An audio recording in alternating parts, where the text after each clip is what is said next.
All right, ladies and gentlemen, welcome back to another episode of the Macro Perspective with guest Mike Peterson. And Mike, you are a certified financial planner, and you have a little bit more. Well, you just told me that you had a background in music, so yeah. I mean, how do you make the transition from seeing these notes into seeing these other types of notes, some monetary notes? Sure. Well, it's a way to kick it off, right? Yeah. So if you think about it, there's a lot of mathematics when it comes to music, right? Hmm. There are things that are they overlap so much that you don't really realize it. But I'm going to be a little unconventional in how I answer that because I've had clients say, wait, you have a background in music and you're managing money. Wait, how does that work? So I was a dual major, went to Indiana, studied business and music. I was a saxophone, performer. And if you think about it, when the last time you went to a great concert, think about it. When the last concert you went and you were just blown away by that musician, right? There was some times in that show where you're like, whoa, that guy's pretty awesome, right? Like he just can play his tail off. He's amazing. I think a great performer, a great artist, a great musician, of course, they can be a great player, but I think they're a great connector with their audience. They make you feel like you're the only one at the gig.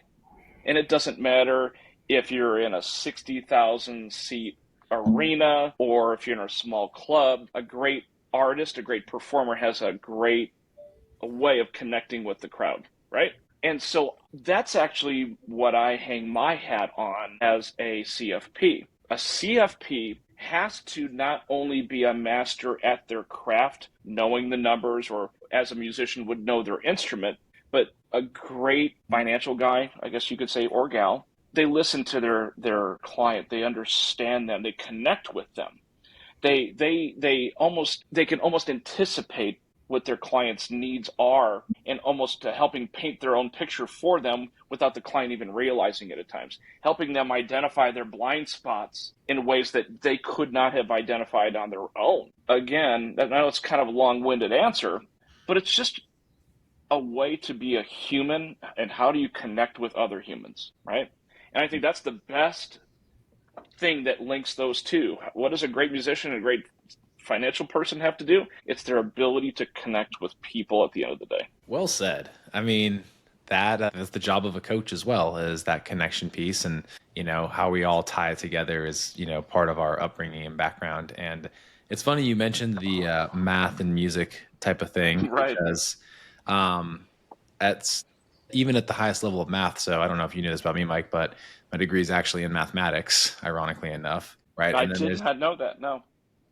yeah, I'm over here teaching people how to eat food, but there is a mathematical component to that you be it as it may, right? Tracking macros, there's numbers, there's calories, there's just, it all kind of made sense. And, the deeper dive into the mind, right, is really the connection piece. And what me and Seamus have really been, kind of very interested here in the last year. It's just like the psychology around food, psychology around like behavior change, and, psychology of just so many components of how it's like we know the X's and O's, but how do you get people to commit? So at the highest level of math, right, there's also that overlap into philosophy. And then there was probably an instance in high school where, you're looking at these notes, and I think actually it was a TV show. Actually, it was in college. Have you ever seen Fringe, Seamus or Mike? The show Fringe? I've heard of it. It's like 5 seasons. Yeah. Okay. Well, a lot of it ties in elements to, it's just sci-fi, right? Sci-fi, but there's like Okay. math things and like paranormal, or like, the multiverse kind of thing. It was like honestly one of the first shows I think on TV that did a lot of multiverse stuff.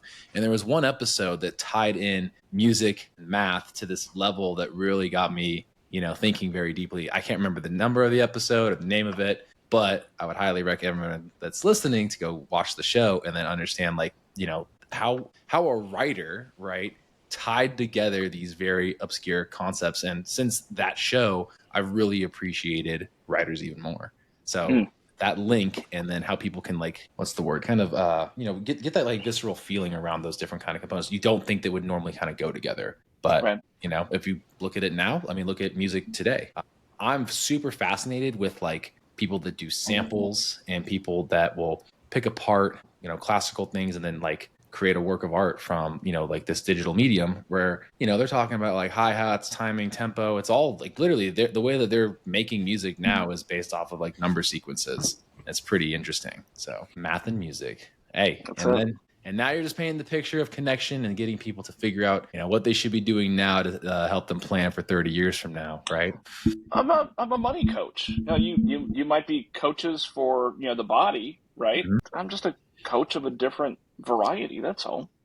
But it's all about maximizing outcomes. Yeah, but money and nutrition coaching are probably the most visceral types of coaching outside of relationships. I think they're the things that are so pertinent to people, right? They're the ones that have like the most sacred beliefs around them, the most like intensity around them, because it's like, it's think about it, quote unquote taboo. Like, what are you talking about? Money? What are you talking about? Food? Like, these are just things. It's the New Year's resolution thing. What are the top 2 New Year's resolutions that go by the wayside by February? It's usually money related or health related, right? Do people make a lot of money related New Year's resolutions? Because that's like a new one on me. Well, I think they should. Maybe. Yeah, they probably should. Yeah, they probably should. I would say it's probably health first. Probably, I want to lose weight. I want to quit smoking. I want to, run a mile or walk a mile first. Whatever. When it comes to money, what I've learned is that people know that they want to retire, but they don't have the desire to put the work in to want to do that, if that makes sense. Yeah. Can you go into that a little deeper? I feel like that's like a psychology thing that you probably have like noticed over the last 20 years in your career of I feel like it's almost the same thing with nutrition. Like I could say it for a nutrition, right? Like I want the 6-pack and abs. I just don't want to do the 90 days, the 6 months, the year-long process. I just want this and this right now. Okay, so there are a lot of people, your listeners is really who I'm referring to, have probably heard of Dave Ramsey, right? Dave Ramsey has a nationally syndicated talk show, and he talks a lot about behavior, right? And one of my favorite things he says is to live like no one else now so that you can live like no one else later. Mm-hmm, mm-hmm. And it comes down to matters of financial discipline, having a plan, working the plan, probably no different than what you're talking about, with your clients on the health side, right? It's the same thing. It's the same thing. It really is. You're a big Ramsey guy, are you not? I am. I was about to say, I went through the whole financial thing, got out of debt, college debt, and is good. Right now I'm in a little bit of debt just because I got married, but I'm following the plan, the Ramsey style. Right. I really do believe that a lot of it is, there's the physics to money and things like this, but definitely it's the same concepts. It's like, don't get everything in moderation. Don't get too tight, right? Like he says, like, don't be that saver where like everything you save, you've actually never utilized and got to enjoy that money. And don't be that person that's like on a dopamine hit, hitting, go on the, on the machine at Las Vegas every single time, like somewhere in the middle that works for you. I feel like that's like nutrition too. And it's just working it. It's just working. It's just time. And when I got out of debt, I told Mark, it was like this like 5 years ago. I was like, it was so fast because I was kind of doing the sprint style and then got everything going. And then it was just like, oh, that went by quick, and it's so fast. It's so fast when you do it, when you just lock in, Yeah. I've, like you just said, I feel like you said, people know that they want to retire, but they don't want to do things now to help them retire. I think part of it is just not understanding, like you said, how to give up a little bit now in the sense that you don't feel it, right? Because you're like, this is as much as I could make versus like, this is as much as I do make, right? And how do you help frame that to people? How do you help them let's back it up if we could. Yeah. I think it stems from how we learn certain habits. My belief is that we learn most of our habits by observing what is going on around us at an early age. You learn from your parents or grandparents and so on and so forth. And so from a financial standpoint, society has evolved massively in the past 2 generations. I'll use my grandfather as an example. He got through high school. I think he graduated, pretty sure. But got through high school, certainly didn't go on to college, went on to work blue collar of the blue collar. He worked for, which was at the time called Amoco, which was kind of a precursor to BP, oil refinery, right? He worked in an oil refinery in Whiting, Indiana, and he worked his tail off. He worked his butt off. And what he had at the end of his working years was a great pension to show for it, right? And people, certainly of our generation, the prevalence of a pension is just not as common, right? Non-existent. And so, yeah, unless you work for the government, or maybe you're a teacher, or military, or some sort of public servant that way. So the concept of having to put your own skin in the game other than just showing up for work is completely foreign to a lot of people. They say to themselves, look, my grandfather, he just showed up. He worked really hard, but he was set for life just for showing up and doing the work. That really isn't as common today. And so the concept of financial literacy, financial management, and just kind of owning your retirement was not a learned behavior that got passed down because, well, I just said it. Grandpa didn't have to worry about passing it down. You follow me? Yeah, no, it makes a lot of sense. I feel like it's such a different time now. Like retirement is this thing. Like I know that some folks will get a pension in our family because like of just tenure in like a healthcare system, but like everybody else, it's like you kind of have to kind of figure that out for yourself. Like how do you invest outside? It's like a whole other education thing. Or you have to and it's not taught in the schools. Yeah, exactly. Hell, you're not even taught how to balance, your savings or checking account, right? It's not really taught. Yeah. Let alone how to invest, what is the right kind of investment, how do I maximize outcomes with a 401k versus an IRA and all these other things. It's just not taught to us. So people like myself, we have to fill a certain void in society so that the financial literacy game is up a notch or two or 10. Yeah, no, for sure. I think that's like one of those big things that finance just like, why isn't that not so, so taught? It's just like you said, people go to work, they go to work at a certain time, they do their thing. And now it's like, it feels like everyone's like grinding away. They have a job. They'll go to another job. Maybe they're starting their own business too. And it's like, even then that can still be very difficult, Yeah. There's been a lot of studies on human behavior, on what generations value, right? And so it's the notion of kind of, do you live in the moment and maximize your enjoyment in the here and now, or do you delay that gratification, for down the road? And I know studies have been out there where the current, like the Gen Z, mentality, where they won't, like you said, let's say they change jobs, and let's say they were putting money into a 401k. When they leave, they'll just request a check, get deposited, to them. They'll cash it out, and they'll kind of maybe live off that. They might take a gap year or two just to enjoy the fruits of those labors a little bit.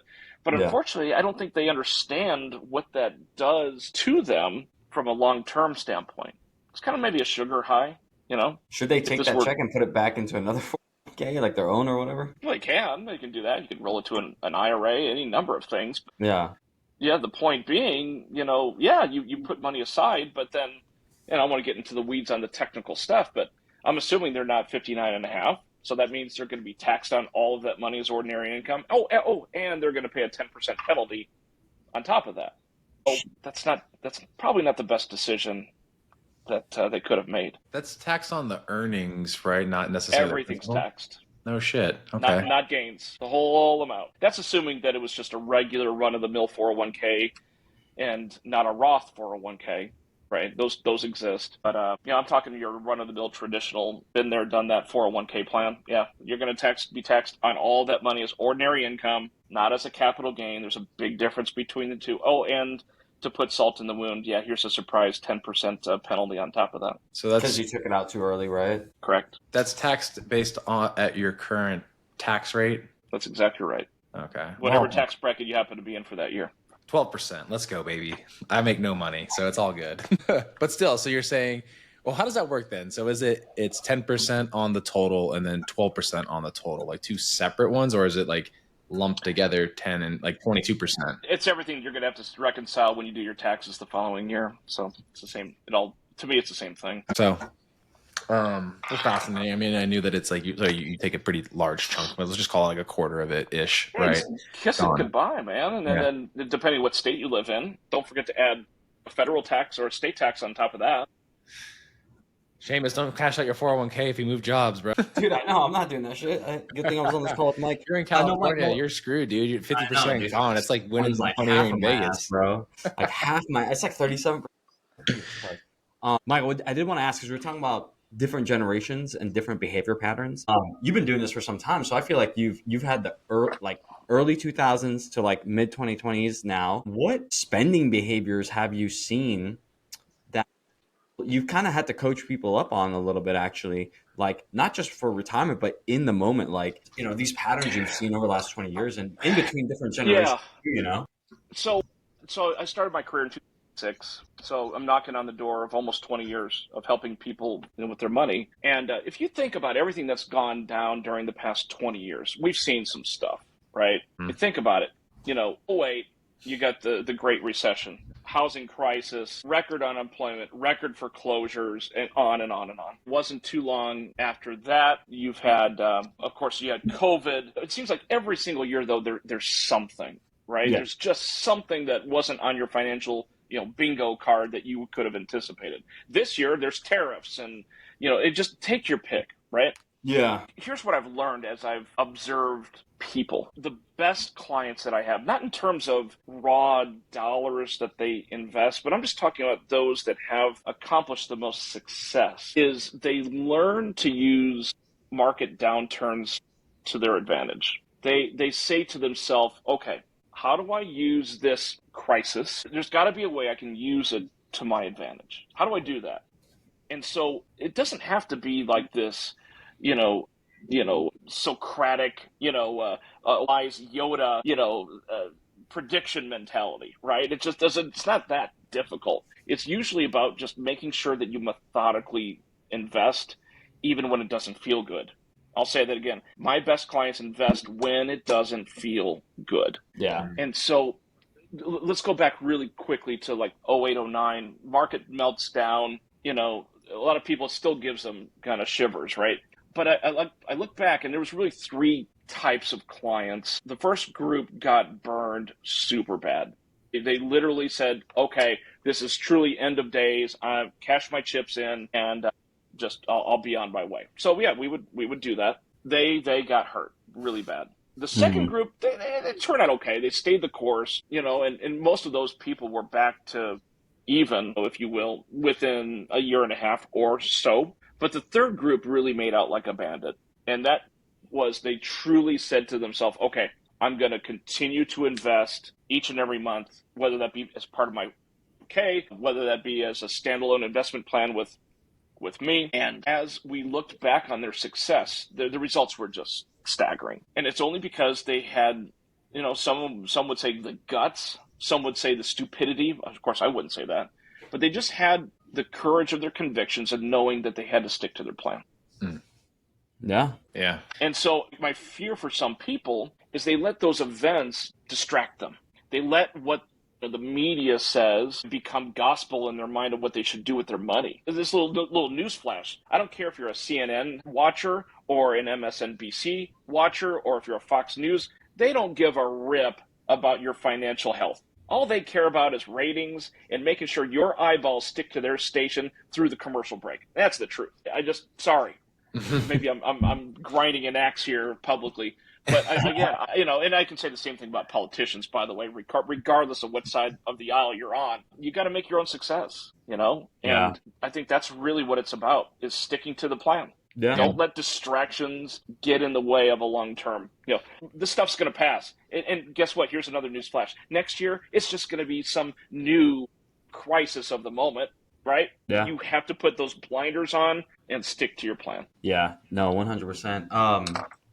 No, that makes a lot of sense. I really appreciate just knowing the difference between what that success looks like, especially for those downturns, those crisis kind of events. It's just kind of being hey, this sucks. We still got to do it anyways. I think the best analogy I like to say for that is when I talk to my clients, I'm like, yeah, hitting your protein goals and hitting your calorie goals is like paying the bills. You still got to do it, right? You figure it out somehow. One of the best, I'm not saying this to pat myself on the back, but one of the things I think that resonated the most, I said this, and it's not like it was scripted. I said, you got to view yourself as its own bill.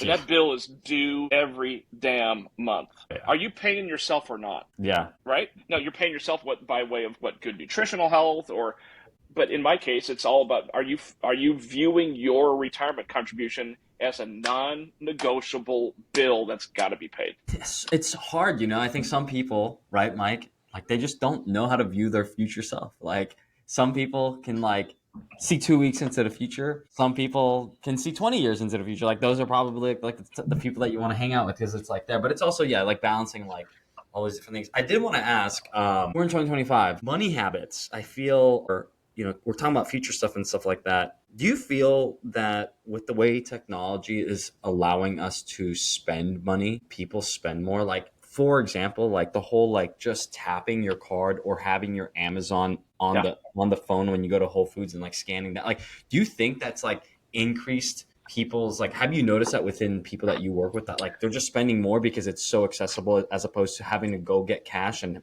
do the cash thing? Seamus, there's no pain when you tap. Feels good. There's no pain. No pain. There is no pain. And let's maybe be a little bit more intentional about what I'm meaning here. If you've got, like you said, go down to the ATM and get cash out, or if people even write checks anymore, I mean, that becomes a real thing when you have to write out $25,000 or whatever, or even $500. When you just have to have the convenience of tapping and going. Deal with it later.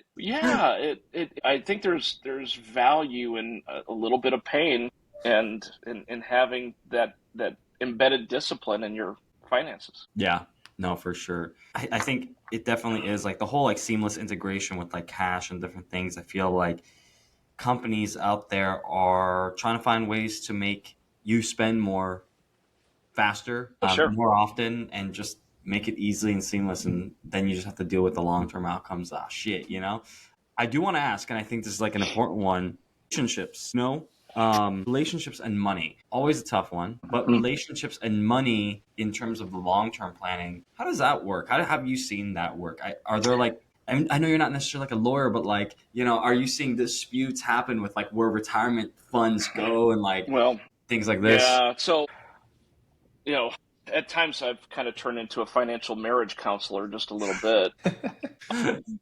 I'll say this, you're wise to have that conversation with your partner before you put the ring on the finger. Good thing. Because you did that like last week, like 3 weeks ago.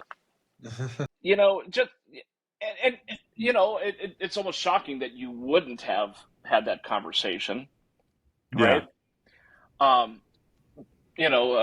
Maybe you talk about faith, or you talk about politics, or how many kids do you want to have, or do you want to have kids, or but I think if finances isn't part of it, it can cause so many problems, and just interpersonal relationships down the road.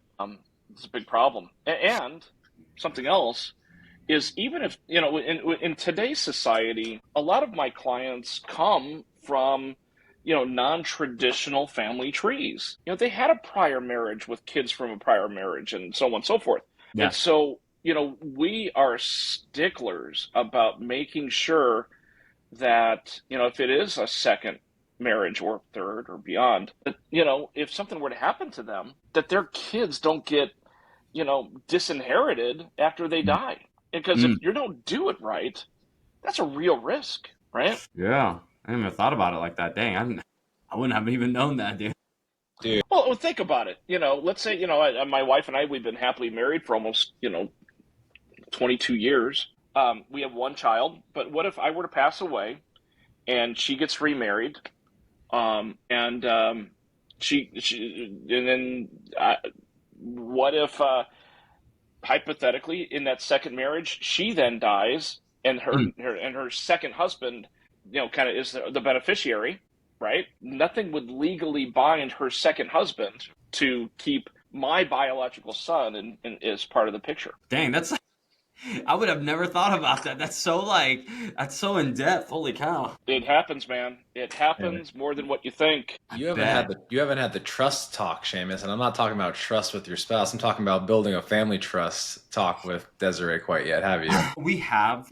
I mean, I've created like our child fund and all that, but we're talking more about those trust things. Yeah. I do plan on having a trust that I can go against with my whole family as well, just because there's 4 boys from my mom. I want to take care of my mom. And then her family, they're getting older, and they have 3 siblings. So and they have kids and we want kids. So I feel like a family trust is a conversation we've talked about, but I feel like we really need to talk about for real. No.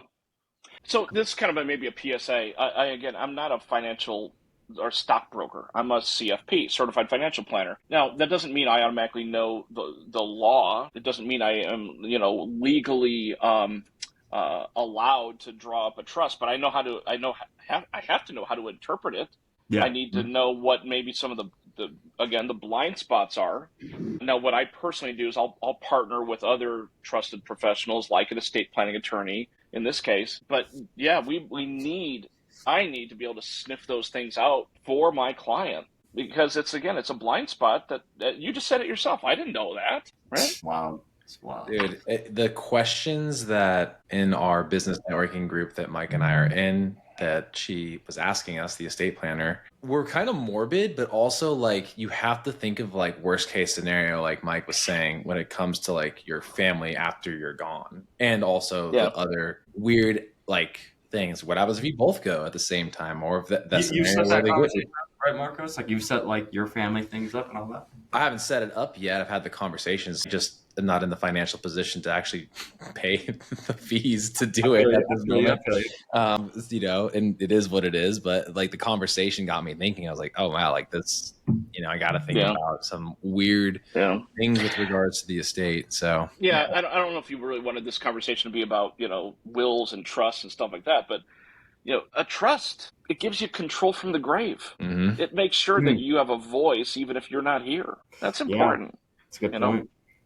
That's a good point. Yeah. Well, I mean, again, the idea behind money, even after you're gone, related to the money that you're trying to save for, or again, like, I feel like the first time out of a financial conversation with somebody, they're like, you probably should have some life insurance and just get a term one just in there just because you have kids, and at least do that, right? Like as of right now, like it's not going to be super, it gets more expensive every year that you age up. And I was like, oh, okay, I guess, like what the fuck if I know kind of thing.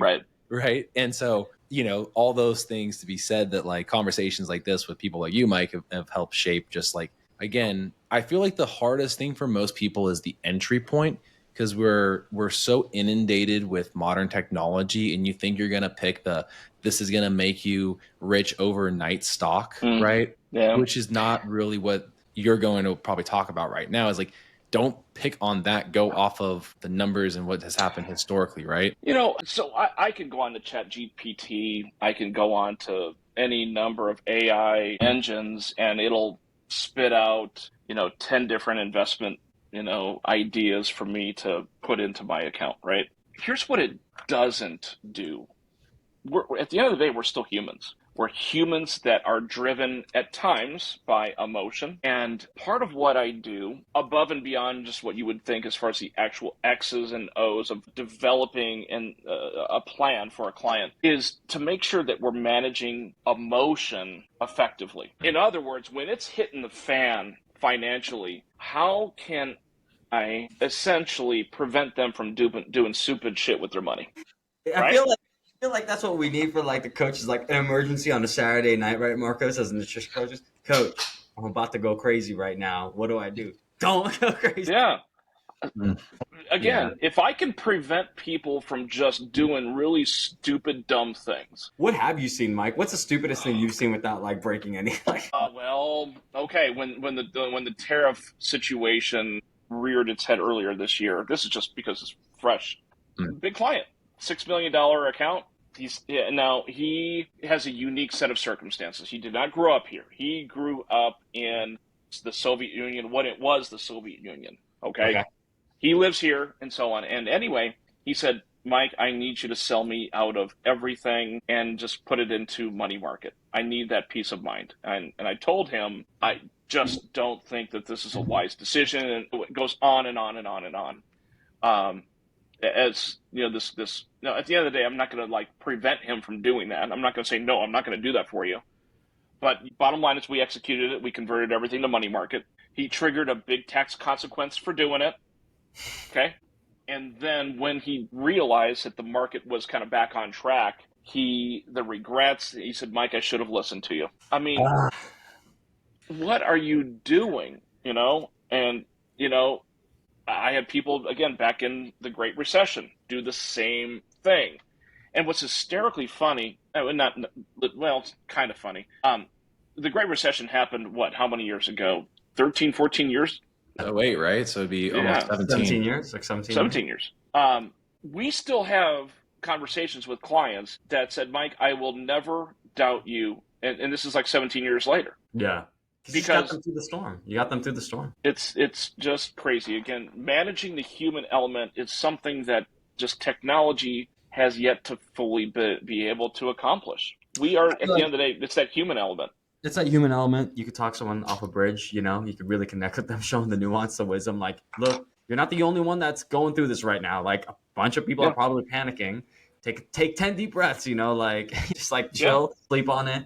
We'll make those decisions together. It's hard. It's hard to create that rapport, that trust, and that willingness for the person to take that leap of faith. It's you either make the mistake or you don't, I'm going to share a story with you. It's got nothing to do with financial planning, but it really kind of molded who I am. Most people wouldn't know it. In my mannerisms and how I talk and all that stuff, you'd think, oh, this guy's a pretty normal guy. But I was diagnosed with multiple sclerosis in 2011. It was like a ton of bricks, just complete out of left field. And this is crazy. This is a true story. 2011, I could not move my right arm. It wouldn't budge from its side. I knew something was wrong. And so anyway, I'm seeing this doctor and a neurologist. And she said, yep, okay, we did the tests. And bottom line is you have MS. I'm like, what is that? Right. And she said there's like 6 different treatments that are available. Here's what I want you to do, Mike. I want you to go home, Google, yes, she said Google them, and tell me which treatment option you want to do. It was like mic drop. Like, what? You just threw this in my lap. You said I've got MS, and I'm thinking, okay, does this thing mean I've got like how many years to live or something? Or, I literally have no idea. And she said, go home and Google 6 different treatment options and tell her what I want. It's like, take 2 of these and call me in the morning kind of thing. And I said to myself, wait a minute, you are the person I trust and the person I'm turning to for answers. And you're telling me to go home and Google it? Mm-hmm.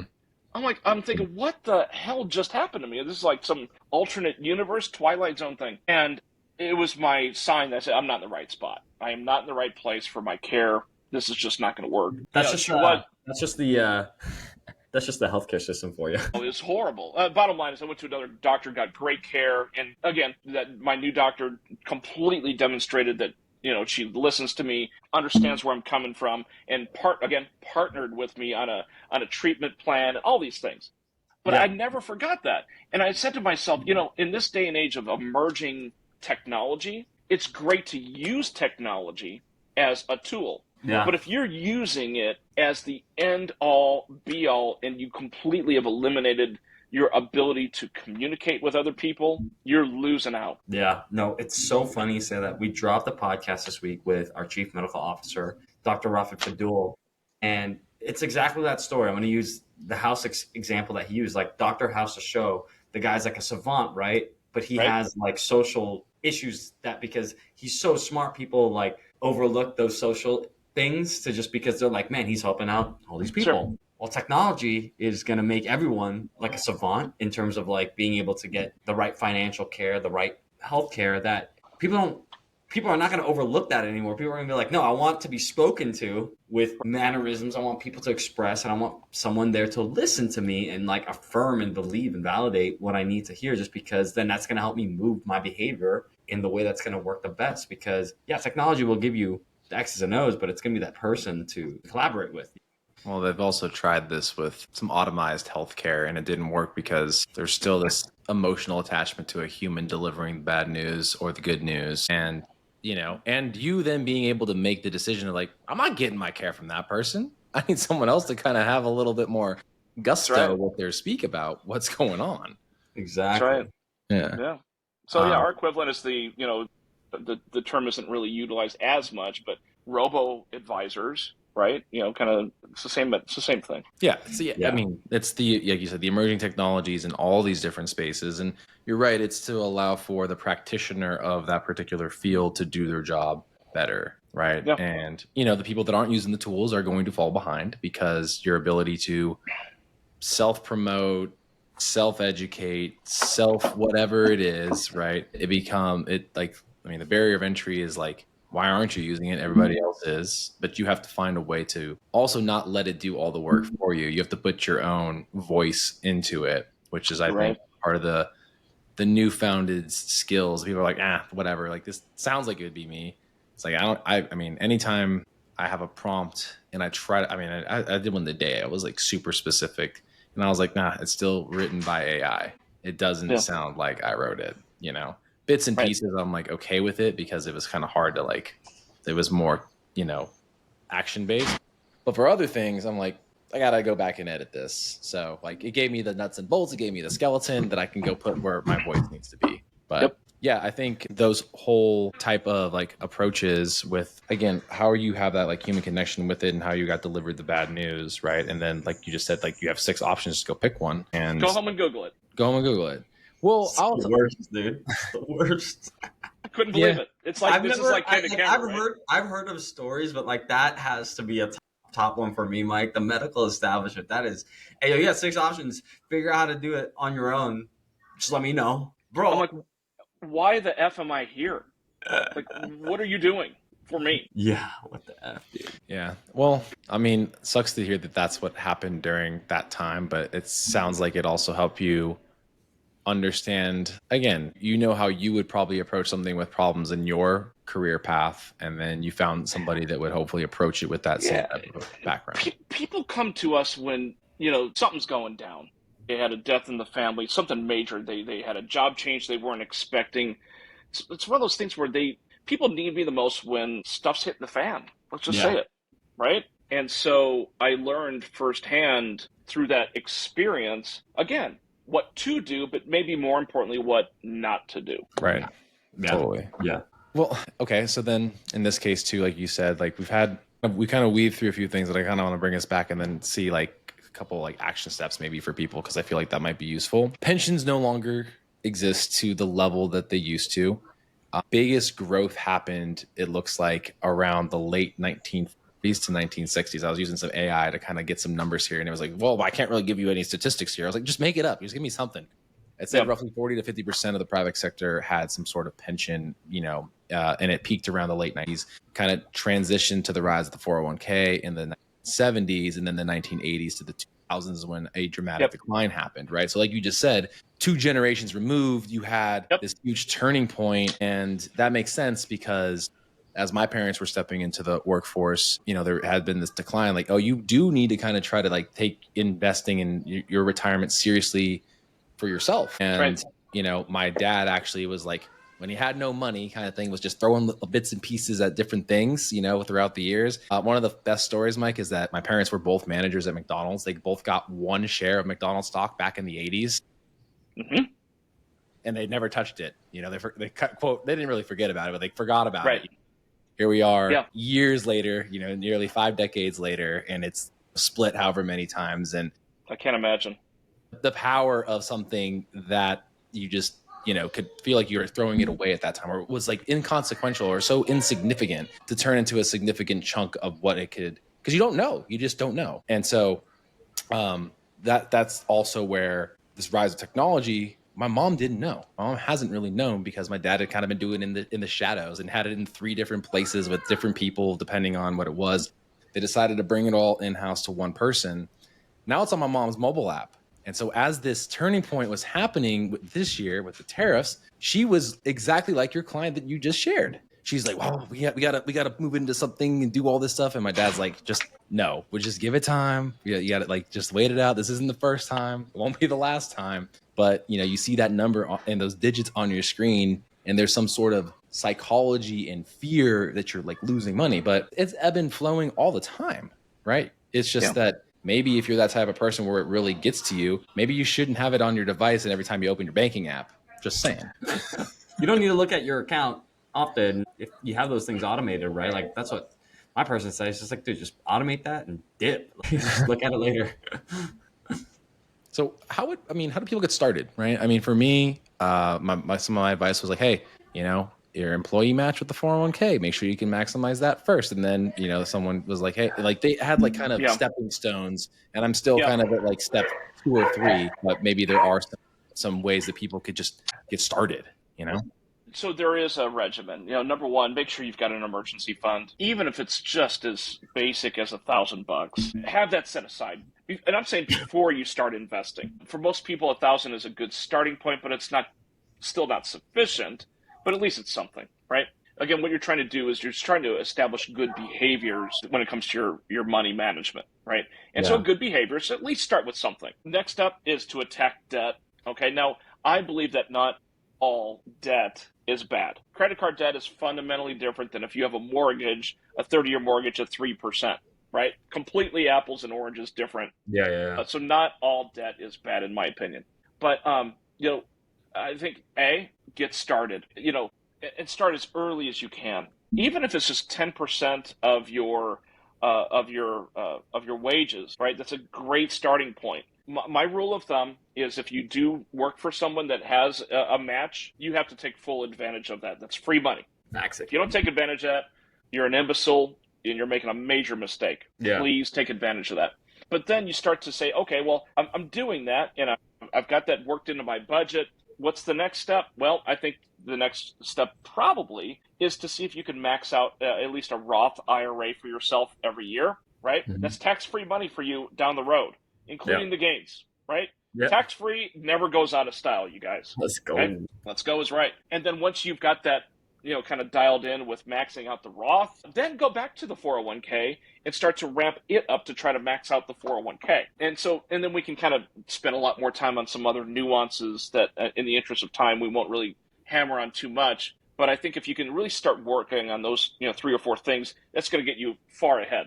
Now, one final thought, and I'll wrap up my thought. I don't know what the demographic is of your average listener. I don't know if they're young professionals or if they're, kind of in their later working years. But let's say you're a young professional, okay? This is what normal people do. And my challenge to everyone that's listening is don't be normal in what I'm about to say, okay? Normal people work their way up in their career progression, and they have great success in kind of climbing the ladder, okay? But what normal people also do is they amend their lifestyle to match the income every damn step of the way. Lifestyle creep, man. If you can somehow find a way to be abnormal and not allow yourself to do that, oh my gosh, what you would do for yourself. So I tell my clients, look, if you can live off of 80%, instead of the full 100%, what could you do with that extra 20? Yeah. Right? Whether that be if you want to make if you're charitably inclined, right? Whether that be through your church or a charity, what you can do that way, let alone investing for yourself, right? But again, don't do the lifestyle creep like you were talking about, because all you're doing is just you're just running a treadmill. Your legs are running, but you're not getting anywhere. But Mike, I got this money though. I feel like I should be able to spend it. I've always wanted that Lambo. Live like no one else now so you can live like no one else later. Yeah, isn't it Warren Buffett that drives like a Ease pickup or something like that? Like has never like upgraded it? Like some like fabled lore. Yeah, he still lives in his ranch house in Omaha, I think. I know it's Nebraska. Yeah. It's interesting. The psychology of it, of like, I get it. Like, I feel like I could live like, not like a monk, but like I could live very... Marcos and I do this. Like, Marcos and I are like twins in this. I'm like, black shorts, black shirt, exercise clothes. Right. Like, we're very uniform with things. What are you doing at 5 a.m.? We already know what you're doing. Oh, what's his routine? Right. Like, oh, he's eating the same thing pretty much every day. Like, maybe weekends, 80% of the time the same. So, like, behavior for us is like, I love the process, you know what I'm saying? So I can like really automate things. But sometimes there is that like shiny object syndrome. I'm like, God dang, I kind of just want to do that. You know, but it's like you got to be very smart about how you get that shiny object. Like it has to be worth the squeeze. Like if you really, let's say a vacation, like we just got back from our honeymoon, like you really have to save up for that, really have to do that. You're not just popping off vacations all the time. Like you really had to make that income work for that thing to be worth it, you know? Correct. I mean, I've not truly taken a like go sit my ass at a beach vacation, and I'm 32. We've done some stuff where it's like a weekend getaway and it's not even planned out. It's like, how do I conserve as much funds as possible while also being at X place? But, the thought of those things or building it into the budget, you're like, okay, cool. If I can live off of 80, but like 2% is like my, is the fund for, the funsies, right? And then the other, 18% ends up being this, like, breaking it down and having more of like a budget in a sense, I think is the one thing that's been kind of like missing, like actual tangible budget. Because in my head, I could do all the math pretty quickly, but like you mentioned earlier, it's like there's the marital counseling relationship with finances, and it's like me and my wife were raised very differently, right? And it's okay to like identify that, but then also having those deeper rooted conversations become very difficult. Yeah, it's true. And it wasn't one that, like you said, like I'm laughing over here, like maybe you should have had those conversations before you got married. And it's like, yeah, we didn't have that. I just thought that like, we would kind of figure it out as we go, but you definitely need to. I mean, and that transition into, being a provider or having a family, as it changes things. Cause I mean, left to my own devices, I probably would live off of 40, 50% and have so much of it just, getting pulled out and kind of doing its thing at this point. But then there's like, there's the kid tax. Yeah. My wife told me a story when our son couldn't have been but 4 years old. And they're at a store, and he really wanted this toy, like really bad. And she had to tell him, look, it's not the budget, right? And he literally he's like 4. He goes into her purse. Oh. He goes into her purse, into the wallet in her purse, pulls out a credit card and says, Mommy, look, money. He's 4 years old, and he like already kind of connects the dots a little bit. Dang. But there's still no like substance behind, you just tap it, or they didn't have tap back then, but you know what I mean? You swipe it and it's there. Well, not really. Yeah. So we as parents, we have to teach that to our kids. And thankfully that was a great experience for him, to really recognize, well, not really, buddy. Yeah. It's not there. It's crazy. The power of a 4-year-old. Hey, what's crazy though? Like when you start building up responsibilities for the young kids so they can kind of learn budgeting and you can make it hurt a bit. Like son, earn some money with, from my mom or doing well at soccer or with his grades, whatever, right? And we kind of give him cash because if it's just us buying him the thing, then there's not that sting to it, like, giving it to us. Yep. And so, he's like, Mom, I really want this toy. And, we're like, it's $12 and we're going to go take it out. And he's like, you start getting that, like, that look that like, but then it's not in my wallet anymore. It's not a smart there. Kid, man. He's a smart kid. Can't tap. I love that. And I had a moment where he wanted to go buy NBA 2K. He's like, I want a basketball game for my PlayStation. I was like, all right, cool. We can go get this. While we're in there, there's some plushies. Kids love these stuffed animals, especially Pokemon. It's like GameStop. And I was like, look, man, like, I'm not buying these for you. Like, we came for the game. You said you were going to use your money for this. If you want these, you can buy it. Yeah. And he doesn't buy one, buys 2. And he's okay with it. The second one's for his sister, mind you. And I was like, are you sure? Because I'm not helping you with this. Like, this is not, like, you're paying $50. Like, this is, 30 for this and 20 for the game. He's like, yeah, I'm okay with it. I want my sister to be able to have something too. And I was like, all right, cool. Like, the value of money to then also have, like, a learning moment. And he's like, to me, I would rather her be happy because she got something out of it too for the visit. Right. I get what I need out of it. And it all kind of like, works out. Dang. So it was a good moment with that. Yeah. It was brother, cool. Man. That's so cool. It's so funny, Marcos, what you were talking about earlier about relationships and stuff. There's this book I read. I think it's like I Will Teach You to Be Rich by Ramit Sethi. It talks about like money dials, like people's like what they would spend on. And it's like, for me and Marcos, like, could go a while without really spending on anything, probably more like health oriented things. But then for someone to spend, I don't know, on a Gucci perch like $10K, but like to them, it's so justified. And for us, it's like, what? Like, you know, like, where does that come from? Yeah, I think those conversations about like, what are you spending your money on? Where are you getting those things? It's like, where does that emotional void fill? What is value? It's like, yeah, how could you spend $10,000 on that? Like, and then someone else goes, that's a waste. And then someone else would go, that's just pennies. Like, it's crazy. Like that, the conversation around money is just, it's just such a different dynamic for every single person's individual needs. For sure. Yeah. Yep.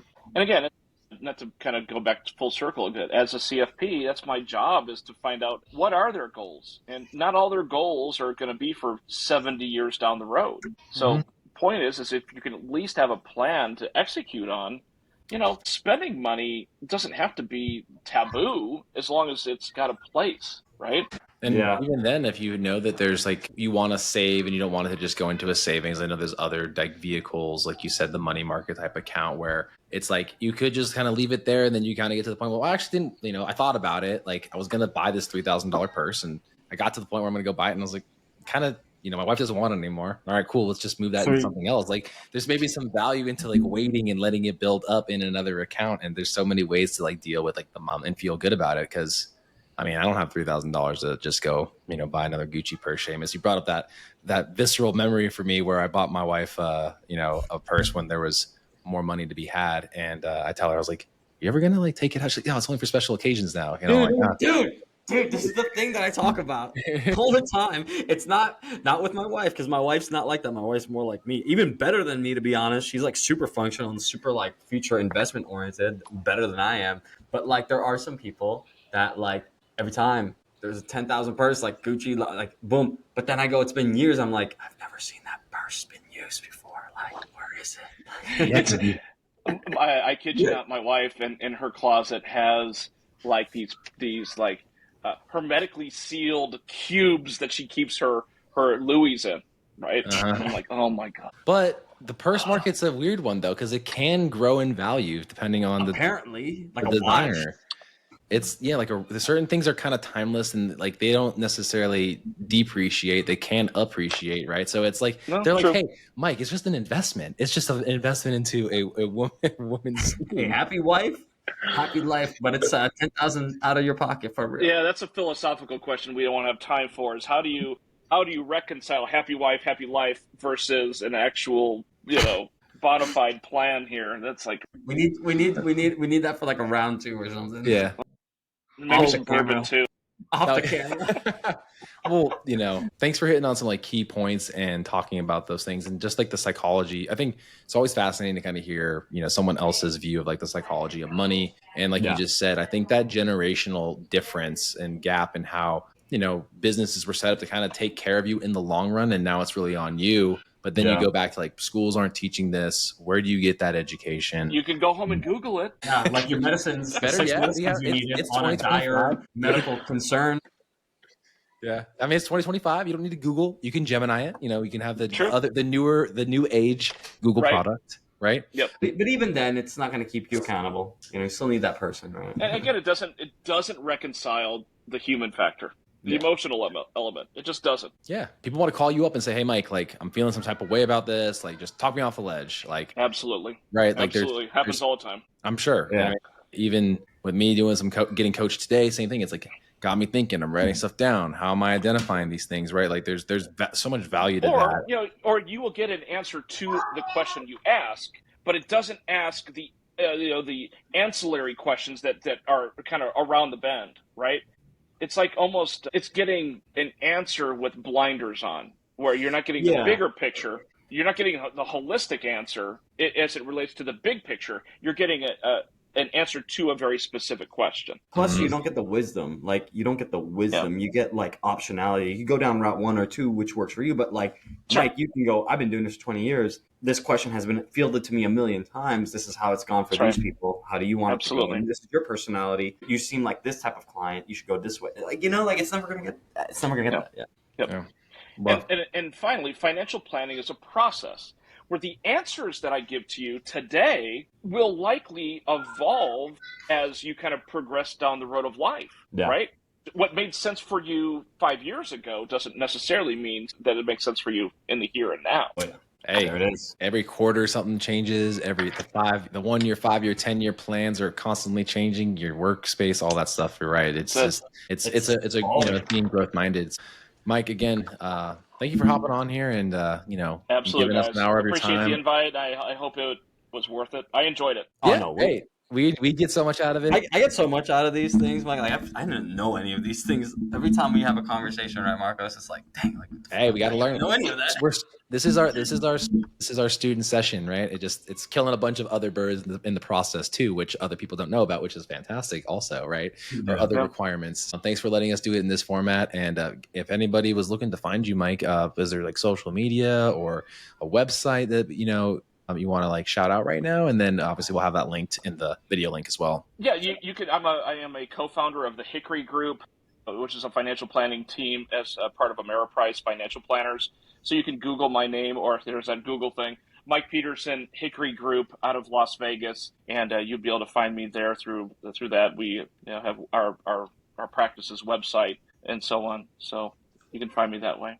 I'm licensed in, I want to say, 35 states across the country that we actively serve clients in currently. Perfect. Well, we'll link that in there, the Hickory Group. Mike, thank you again. And then Macro Perspective peeps, until next time, we would really appreciate a follow, a like, a subscribe, or whatever you're listening to us. Go ahead and kind of get the new status for us. We're actually really pleasantly surprised to see across all the platforms how much growth has had, and we continue to grow and have great guests as a result of you showing up and listening and giving us that follow. And this is a labor of love for the last 2.5 years for myself and Seamus. And we really just appreciate kind of knowing that, there's people listening and out there. And our biggest ask for you is just to, let us know what we can do better, because, we feel like we've gotten better, but we want to know what we can do better going forward. So thank you again. Future, right? Future plan. Future planning, podcast planning. All right, y'all. See you next time.